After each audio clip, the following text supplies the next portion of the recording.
In today's Meet Kevin report, we're talking Barbara Corcoran when she visits Good Morning America and apparently inspires a new series on what people should do when it comes to real estate that they're calling the reality check. And what we're gonna do is be the real estate broker that actually sells real estate on a daily basis and invests in real estate and critique their reality check. So let's get into that, then we're gonna hit the Barbara Corcoran mistake, the big one, and let's see what you can learn whether you are a buyer, a seller, or a potential investor. You ever wanna make money from real estate? What you're gonna learn from this video is gonna be crucial for you. Let's go ahead and start the video. All right, time for our new series, Real Estate Reality Check. I love that. This morning we have great ways to help you sell your home, and now is the best time to do it, mid-March through mid-June. That's prime season.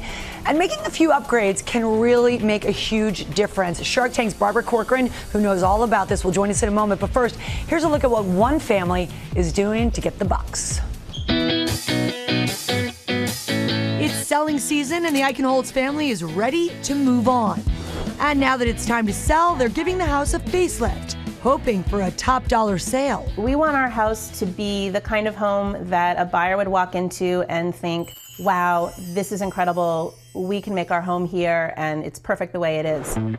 Update number one, changing these once near black floors from this to this.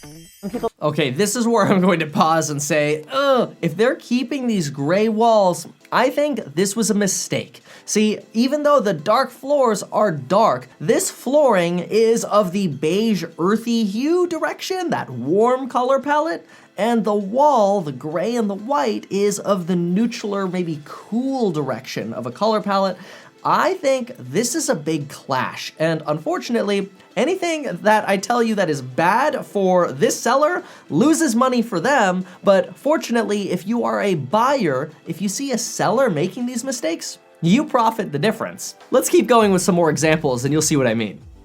Next, finishing their basement, though it is still a work in progress. We're gonna go ahead and finish it off with drywall and paint and put flooring in. We put a new boiler in. Okay, two things here. First, I usually don't recommend finishing areas like basements because they usually don't come up as actual square footage. So I like to sell the sizzle, the meat of the house, which is that first impression. When you first walk into a house, what is going to sell you? The older furniture they have isn't gonna sell you. That clashing island, which now also clashes with the floor, and the other white cabinets isn't going to help sell this property, which is good for buyers because this would be an easy thing for buyers to transform. But for the sake of these sellers, finishing this basement is a freebie they're giving buyers. I don't see this generating a lot of value since most buyers tell themselves, we'll finish the basement later. We love the upstairs and we're ready to pay for the upstairs. Now, another reason I doubt they consulted a realtor is because notice how they say, we replaced the boiler because it needed to be replaced. We put a new boiler in. This year, the old one needed replacing. Let me share a quick story with you. I once took a listing where the seller said exactly the same thing, except what I did is I said, you know what? Let's take that $1,800 for the boiler, let's set it aside, let's not use it, let's just wait. We finished the rest of the house, we spent a little bit more money on things like paint and carpet and nicer hardware where we knew we'd get a return on our investment, whereas the boilers you usually don't as a seller. Once we got into escrow, guess what happened? The buyers go, oh my gosh, the boiler doesn't work and the electrical panel needs help and the furnace needs help. And guess what we did at that point? How about we put in a new boiler for you? And guess what? All the other problems disappeared in their mind. And that just saved the seller a lot of money in potential other negotiations, opening cans of worms on ungrounded electrical systems and an original furnace. So the moral of the story here is replacing systems doesn't generate value. What generates value is the appearance of a house. As much as we like to believe that systems are going to give you value when you go to buy a house, they usually don't create as much as you think. My guess would be about 30 cents on the dollar. That's a bad investment. For sellers, if you're a buyer, thank you for putting in that new boiler for me because I ain't paying you full price for it. Outside, they plan to add a fresh coat of paint to the front porch to match the new window trim. This is good. This is smart. Notice how now that porch actually matches the rest of the property. It's all with the same color palette. I would clean up this brush. It looks way too wild right now and robs the curb appeal, but I do love the color of the house. That white is beautiful, and absolutely dressing up that porch very smart, although those steps are going to get dark pretty dang fast. It's not that expensive to purchase paint, and it's something that can easily be done ourselves, and it will make the house just look more attractive from the start. But they are also leaving some parts of the house as is, like the kids' bathroom. Yeah. Okay, this is where I know they didn't consult a realtor, because the realtor would have never said, let's replace the boiler and leave this like 1960s bathroom with all this clutter. First of all the clutter needs to go. The towels need to go. All the stuff on the counter needs to go. I understand they're still living there. They're just gonna have to live with the fact that they gotta take out a basket every time they do stuff, or at least when you're doing photos or inviting GMA over to your house. But here is a huge opportunity where they could have spent a small amount of money and transformed this bathroom cheaply. Some point things that I would have done would have consisted of replacing this square tile flooring that's super dated with a dirty grout, and replace that with some basic linoleum or very inexpensive tiling. I doubt this is more than 60 square feet, so it would be very inexpensive. You could glaze the shower and the tub, replace the countertop on that small cabinet very inexpensively, new hardware, new sink, maybe put some trim molding around that mirror, probably a new light fixture, and call it a day. Everything I just mentioned there would probably cost under $2,000, and that is exactly what I'm guessing they spent on the boiler. And unfortunately, that boiler is maybe giving them another $600 in sale value, whereas the upgrades I just mentioned could have possibly given them $6,000 to $8,000 in sale value. They had considered removing this wall unit, but ultimately decided it could be attractive to buyers. The way it is right now, it's not attractive to buyers. So to make that attractive to buyers, I'm fine with leaving it, but do what I always tell sellers. Get all your crap out of there, box it all up, and get it out of there, because you're moving anyway, and then go to Target and buy some little knickknacks and put something on every other shelf and call it a day. Then it actually seems like there's storage. Right now, it seems like there is a storage problem. There is a lack of storage. You're bursting at the seams.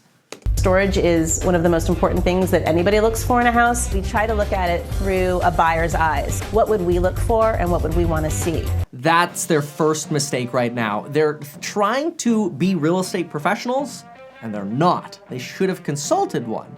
Now, I don't fault them for doing the things they're doing, because they're right. A buyer would want a new boiler. And if you are a buyer, you should look for houses with new boilers, because you'll get them for 30 cents on the dollar. That's definitely helped us shape the projects that we've chosen. Good stuff. All right, and Barbara Corcoran, Shark Tank star, real estate mogul, is here. And Barbara, you always say, and it really is true, you need to put in to get out. Definitely, but you have to put in the improvements in the house that are going to make you money back when you sell. Yeah, so where do you Not start? the wrong improvements. The first thing you have to realize is that the buyer will judge your house and decide if they want it within the first 30 seconds of seeing it. Isn't that amazing? So focus on the things that that buyer is going to see within 30 seconds. This is so true and goes right along with the argument where I don't recommend people finish out basements. Great argument, Barbara. We'll get to the exposed part in a minute. That's the first rule of thumb. All right, so think about that, ladies, because we have two audience members here, Kelly and Connie. See how much you guys know about how to get the most out of your house. Question for you now, number one, which makes the most real estate sense? Doing a backyard build out or a living room refresh? What do you two think? I think a backyard. Show us your card. This is a real game show situation. Backyard. Nothing but the best. Backyard. I said backyard. Barbara says? I've got very bad news for you, ladies. I was going living room. Listen to what she just said. You forgot the first rule. That person will never make it to the backyard to see what you've If they done. don't They've like your already living decided. Beyond not making it to the backyard before they decide whether or not they want the actual house, adding on to a house is usually a money-losing proposition. When you add on, you spend a lot of money. And refreshing the living room with the proper paints and actually matching palettes, decluttering, getting things out of there, letting more light in, that is where you're going to make money. Doing an addition is a money-losing proposition in most cases, unless you're curing something known as a functional obsolescence. We cover that a lot in the course, link below. The living room changes make all the difference. It's the most important room of the house, and the single cheapest, best change you can make is to buy a bigger rug, because buyers walk in and judge the size of the living room not by the walls, but by the size of the rug. I'm going to slightly disagree on that. It depends, is what I'm going to say, because sometimes a bigger rug in the living room, especially when the family room is right next to it, could actually make the two spaces feel a little bit too separate, and now you have a lack of what I call the consistent floor appeal. And you know when you go into those older houses where they have like tile in the entry, and then they have carpet in the living room, and then they have like laminate in the family room, and they have all these different floors? It makes the space feel smaller. When you go into larger, more modern properties, what do you have? One consistent floor. So in my opinion, sometimes having no rug could be beneficial, especially if there's not a lot of furniture. But this is something to balance. I'm gonna go 50-50 with Barbara on this one.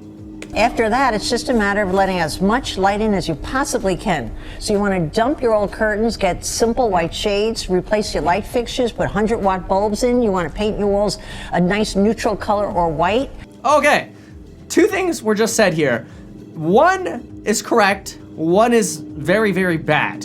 So the 100-watt light bulb argument, let's start there. I love it. I do this all the time, except I don't put 100-watt bulbs in regular light fixtures because they're usually only rated for 40 or 60 watts, and you don't want to start a fire. Get the 100-watt equivalent LED bulbs. It's a little bit more money, but at least you'll be doing it safe, and that's kind of like a selling feature at the same time. Now the big killer here, the exposed part we got coming up, is right here. Let me just go ahead and replay it. See if you catch it. Fixtures, put 100-watt bulbs in. You want to paint your walls a nice neutral color or white. Whoa, there it was. Did you hear that?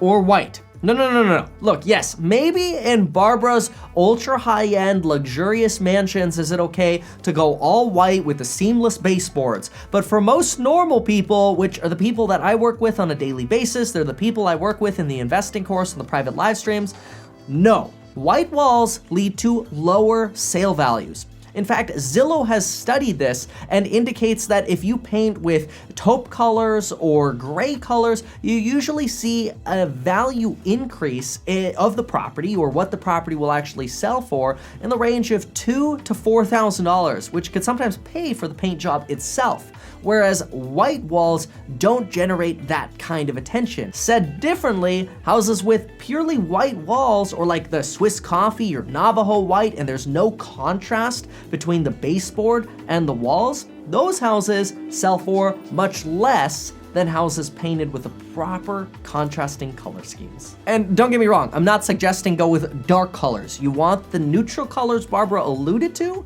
lighter versions of those. Look up my favorite color ever, Benjamin Moore's Edgecomb Gray. You can color match it anywhere. Love that color. Contrast that with a nice Swiss coffee semi-gloss, and you got yourself a very beautiful combination. And there you have it. Right? I mean, just declutter. All right, thank you. You're so right. Declutter. Throw out half your Declutter. stuff, or at least a third if you can't bear 2.5. All right, curb appeal now, ladies. Now think about the advice we've given you already. Which outside update makes more sense financially? Replacing the roof or repainting the house? What are you going to get back?